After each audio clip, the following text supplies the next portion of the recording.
आज की इस रेसिपी में हम ये जानेंगे कि ढाबे वाले दाल और सब्ज़ी में ऐसा क्या शामिल करते हैं कि उनकी दाल और सब्ज़ी इतनी ज़्यादा मज़ेदार बनती है।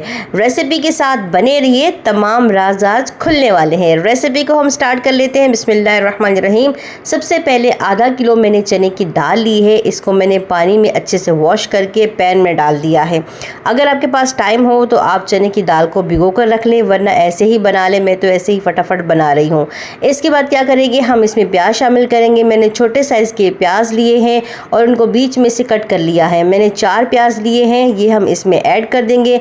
यहाँ पर मैंने 6 से 7 कलियाँ जो हैं वो लहसुन की ली हैं, उनको बीच में से कट कर लिया है, ये हम इसमें डाल देंगे।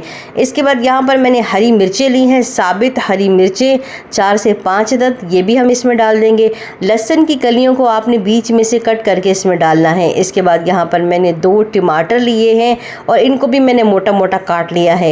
ये सारी चीज़ें आपने मोटा मोटा काट कर इसमें डाल देनी है। इसका हम ढक्कन बंद कर देंगे और अच्छे तरीके से इसे कुक कर लेंगे।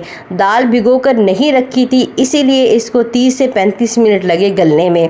ठीक हो गया। यहाँ देखिए माशाल्लाह दाल गल चुकी है। तमाम जो मसाले थे वो भी गल चुके हैं, प्याज, टमाटर, लहसुन सब कुछ गल चुका है। फिर उसके बाद क्या करेंगे, इस तरह से चम्मच की मदद से इसको अच्छे तरीके से हमने कर देना है मैश। टमाटरों को, प्याज़ों को जो मोटे मोटे नज़र आ रहे हैं, इनको अच्छे तरीके से आपने मैश कर देना है। बहुत ही लाजवाब और बड़ी ही कमाल की रेसिपी बनने वाली है।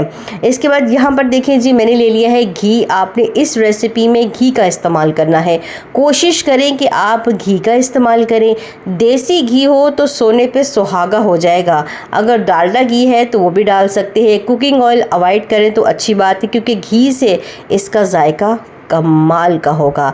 और अगर यहाँ पर आपको मेरी ये रेसिपी पसंद आ रही है तो फटाफट से चैनल को सब्सक्राइब कर लें, क्योंकि आइंदा भी इंशाल्लाह मैं ऐसी ही मज़ेदार रेसिपीज़ लेकर आती रहूँगी, अगर ज़िंदगी ने साथ दिया तो। ठीक हो गया जी। यहाँ देखिए हमने अच्छे तरीके से अब करनी है इसकी भुनाई। तेल डालकर आपने अच्छे तरीके से इसे भून लेना है। इसके बाद यहाँ पर मैं डाल रही हूँ आधा चम्मच लाल मिर्ची, आधा चम्मच मैं डाल रही हूँ इसमें हल्दी और 1 चम्मच भर के चिकन पाउडर और हल्का सा मैं इसमें नमक डाल रही हूँ। इसके बाद मैंने यहाँ पर एक लौकी ली थी, उसको मैंने मोटे मोटे पीसेस में कट कर लिया है, ये भी इसमें शामिल कर देंगे। अच्छे तरीके से हम इसको मिक्स कर देंगे। जब आप ये रेसिपी बनाएंगे ना और खाएंगे तो इंशाल्लाह आपको इतना मज़ा आएगा कि आप कढ़ाई गोश्त को तो भूल जाएंगे।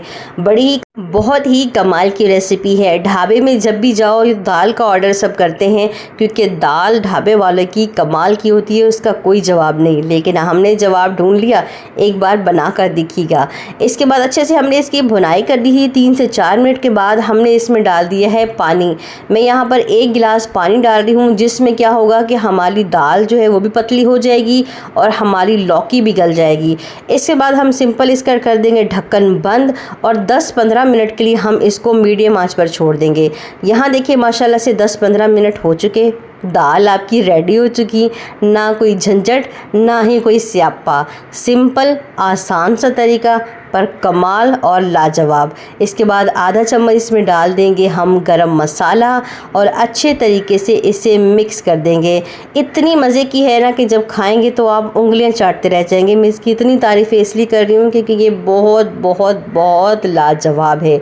अच्छे तरीके से हमने इसको मिक्स कर दिया और फिर खूब सारा हरा धनिया डाल दें, क्योंकि हरा धनिया दाल की जान होती है। हरे धनिये से ही इसकी खुशबू लाजवाब होती है, इसका लुक कमाल का होता है।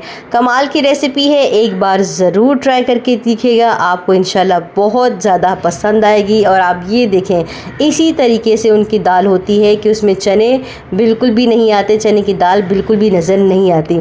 उम्मीद करती हूँ कि आज की रेसिपी ने आपको ढाबे की ज़रूर याद दिलाई होगी और इंशाल्लाह जब आप इसे खाएंगे ना तो नेक्स्ट टाइम ढाबे पर नहीं जाएंगे, फटाफट से घर में ही बना लेंगे। चलती हूँ, इंशाल्लाह नेक्स्ट टाइम और अच्छी रेसिपीज़ लेकर आती रहूँगी। अपना बहुत सारा ख्याल रखिएगा।